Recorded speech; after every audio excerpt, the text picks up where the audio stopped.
Problematika pembiayaan pendidikan di era otonomi daerah. Assalamualaikum warahmatullahi wabarakatuh. Problematika merupakan suatu klise di mana hadir dalam bentuk keniscayaan, apalagi dalam sektor pendidikan. Saya, Muhammad Roy Bagus Wicaksono, nomor induk mahasiswa 210106110102, akan menjelaskan materi mengenai mata kuliah pengelolaan pendidikan. Saya akan menjelaskan problematika pembiayaan di era otonomi daerah. Simak penjelasan saya berikut ini. Dalam hal ini kami mengangkat satu isu, yaitu di mana satu sistem anggaran yang kompleks dan rumit, di mana birokrasi sangat kaku serta melibatkan banyak instansi. Hadirnya otonomi daerah itu sendiri seharusnya dapat memangkas alur pendistribusian dana itu sendiri, namun pada kenyataannya sama saja. Hal ini terjadi karena masih banyak dana alokasi umum, dana alokasi khusus, proyek regional, proyek lokal, dan banyak terjadi penghamburan kebocoran anggaran.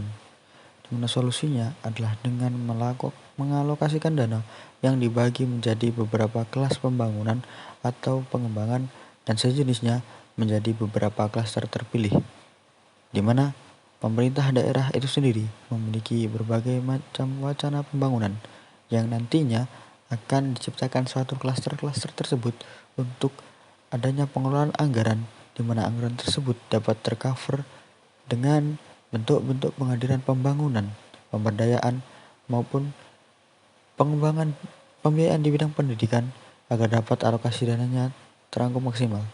Pemerintah daerah menawarkan kepada pimpinan tingkat kota atau kabupaten untuk menyetorkan urgensi pembangunan serta pemanfaatannya, kemudian memaparkan lahan dan sasaran pembangunan itu sendiri serta pemanfaatannya ada bagi masyarakat itu sendiri.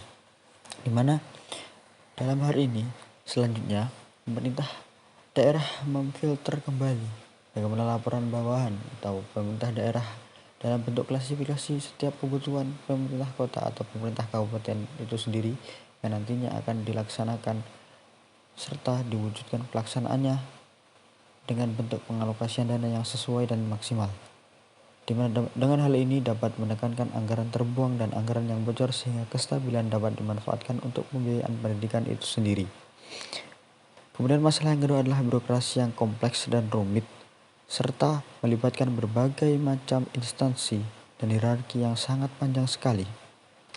Birokrasi yang kompleks dan rumit harus dirubah menjadi birokrasi yang mudah diakses tetapi memiliki disiplin manajemen profesional, di mana memanfaatkan struktural pemerintah dengan memberikan kesempatan daerah sepenuhnya untuk mengelola APBD dan dana daerah lainnya.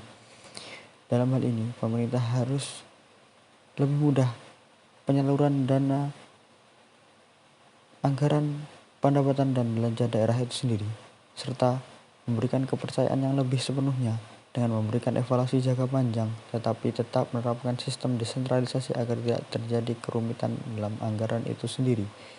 Di mana desentralisasi tetap ditetapkan dan tetap adanya evaluasi jangka panjang secara kompleks dan efektif, tentunya efisien. Kemudian bentuk evaluasi ini juga tidak mencampuri urusan pemerintah daerah sehingga tidak menambah kerancuan dalam tata kelola daerah itu sendiri. Dan paling penting adalah pemerintah pusat memberikan pelatihan khusus kepada pemerintah daerah dan struktural di bawahnya agar sistem tata kelola sudah ada dan lain-lain.